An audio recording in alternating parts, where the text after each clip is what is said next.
Hi everybody, my name is Barry Schwartz. This is the Search Buzz Video Recap. Today is Friday, June 1st, 2012, and I wanted to discuss the past week of search news that we covered over at the Search Engine Roundtable at seroundtable.com. The first big news is that late Friday night, early Saturday morning, last week, Google has released the first Penguin refresh. Penguin 1.1 we're calling it. It's now live. It affected less than 0.1% of English searches. But there definitely was a Penguin refresh. There are some sites that have claimed to have been released from the Penguin penalty or algorithm. And we've previously reported that we thought there were Penguin refreshes on the 13th of May, 15th of May, and 24th of May. Maybe Google was testing it, maybe it was unrelated, but officially Google confirmed on May, probably about 2 a.m., 1 a.m. on Saturday, May 26th, which was like Memorial Day weekend, Google released the Penguin refresh. We have more information about that on May 26th at seroundtable.com.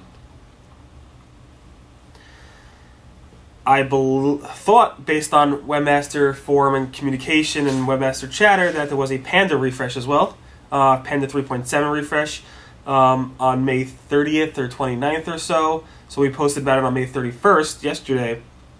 I did ask Google, and Google told me that there was no such Panda refresh. I don't know if they're testing something else or something's going on, but specifically there was no Panda refresh that day. But there is a lot of communication, chatter in the forums about major fluctuations in the search results. Some thought it was related to Panda based on their data.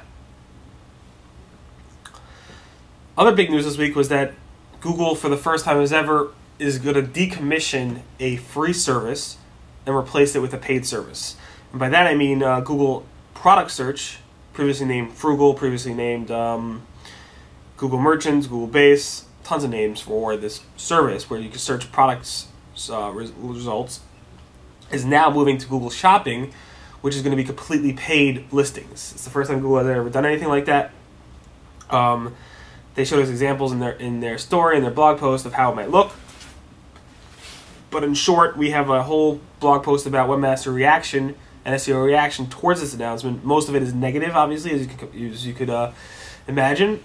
So if you want to learn more about what's going on, June 1st at seroundtable.com.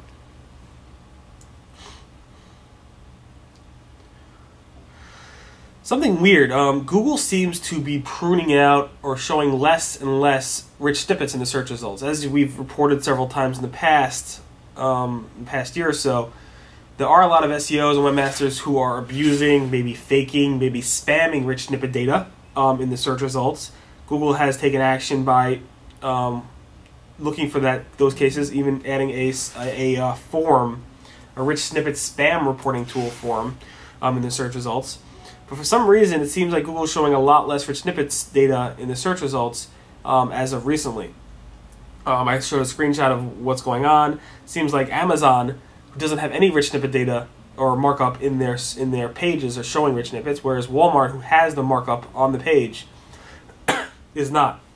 So I'm not exactly sure what's going on. Google has not commented, but a lot of people have been noticing this. Google Plus has big news, or Google Local, or Google Places, or whatever. Google, it's another thing where Google has renamed the thing several times. Google Maps, Google Local, Google Business, Google Business Small Service, Google Local, and then now it's Google Plus Local. So Google Plus Local is replacing Google Places.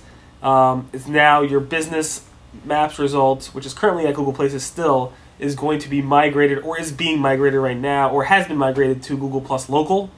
So now if you do a search in Google Maps for a business, it will bring up a Plus page for your business. The only way now to leave reviews is to have a Google Plus account. The reviews also are being, there's also a whole Zagat review, or Zagat review of where it's actually integrating all those reviews from the company they acquired a while ago, or within the year. And there's lots of screenshots we have of how this is changing things. Lots of questions around this, and we have a whole thing about on May 30th, and then also yesterday on May 31st, we have a whole post about what this means for your business and what it looks like for end users. So again, on May 31st, we have a post called Manage Your Google Plus Local page, and we have a whole frequently asked questions on what that means for SEOs and business owners.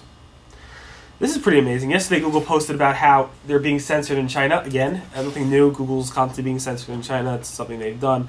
But what they noticed was that certain search queries, if you do certain types of queries, hundreds of thousands of search queries, but if you do these certain types of search queries, China is going to go ahead and pretend, again, they didn't really say it was China, but they're implying it's China, is going to pretend that Google search doesn't work.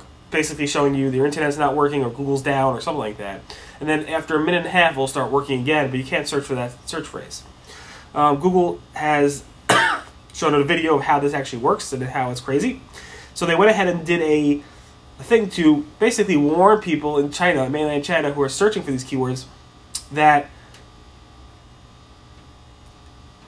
those search results are being interrupted for some reason or another, not Google's fault, and they want you to say, all right, hey, your search query that you're about to search for is not going to work, so maybe you should try a different search query. And they explain why it's not working, pretty much blaming China, but they're not really doing it outright, which I don't know why they're not just saying it outright.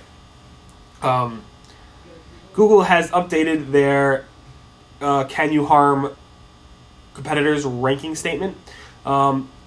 It used to read, there's almost nothing a competitor could do to harm your rankings. Now it says Google works hard to prevent other webmasters from harming your rankings. This is a major change to the thing. Actually, this actually happened back in March, so I'm not sure why I didn't notice. I thought I wrote about this back in March, but I didn't. The only change that happened in May, at least May 22nd, was Google added a video clip from the YouTube archives about this. But it actually, this change has happened back, I think, in March 14th or so.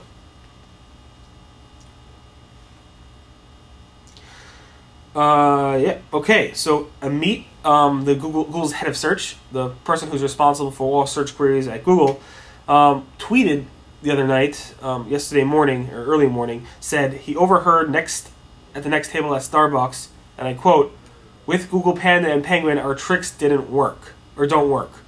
And he said, "I'm glad they didn't recognize me." Basically, he's saying he's happy that SEOs are talking about this in Starbucks, saying, "Hey, our SEO tricks no longer work." That means he's doing a good job. But people are questioning if he actually really heard that or if he changed the quote or something like that. It's pretty interesting to see this. We have a post about it on May 31st if you want to take a look at that tweet and analyze it yourself. Basically, Amit is Matt Cutz's boss, so he's a big shot over there. Talking about Penguin and Panda, so I constantly receive these emails from people, and actually get phone calls as well. People who are actually crying or yelling at me or blaming me for Google's updates. Alright, so I decided the other day on May 29th to post one of those emails to the blog just so people can actually see the type of emails I get.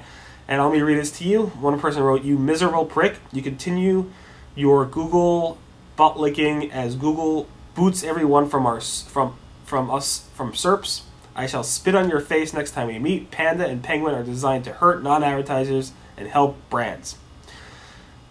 This is just a frustrated webmaster who's taking it out on me for writing about Google, Penguin, and Panda.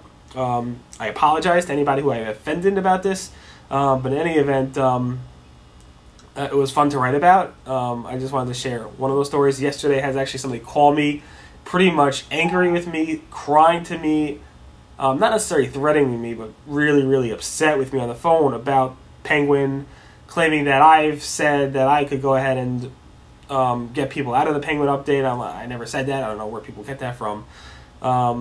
So it's just interesting to see these things happen, and I do feel for anybody who was hurt by these updates, but at the same time, I'm really not to blame, so I apologize. I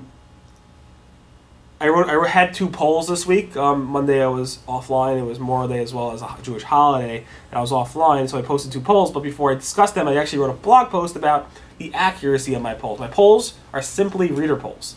Anybody who goes to the Search Engine Roundtable, sees the poll, who takes the poll, is taking the poll. It's not a scientific study. It's only people who are actually volunteering to take the poll on my website. So obviously it's skewed. It's people who are taking the poll, people who are reading my website, usually SEOs, and probably the people who are taking the poll are those who are more likely to have been affected negatively in the poll I'm asking about. So I did 2 polls. One was saying 65% of SEOs were hurt by the Penguin update. Truth is, it's pretty hard to believe. I mean, 45% of my readers last time with the Panda update said they were hurt by it, and 65% of my readers are saying they were actually hurt by the Penguin update. Seems pretty high compared to Panda, which was actually affected more search queries. A lot more search queries than Google, like Google said. One thing you can actually consider is, and this one we actually had over 1,000 responses. One thing you can actually consider that is this update, I believe, was targeting SEOs. And people who read my site are SEOs, and people who are taking the poll are SEOs. Plus, people who are likely to respond to this are not the ones that are hurt by it, are not the ones that are actually helped by it, but the actual ones who are hurt by it. So you take a look at that poll if you want. Posted on Monday. Another poll we wrote was that only 14% of SEOs trust Google. The truth is, it's only 14% of SEOs fully trust Google. 35% of SEOs would never ever trust Google. And about 60% of SEOs trust Google sometimes or always. So that's the breakdown. If you look at the poll itself, I broke it down. I just wrote a more sensational title to get clicks, obviously.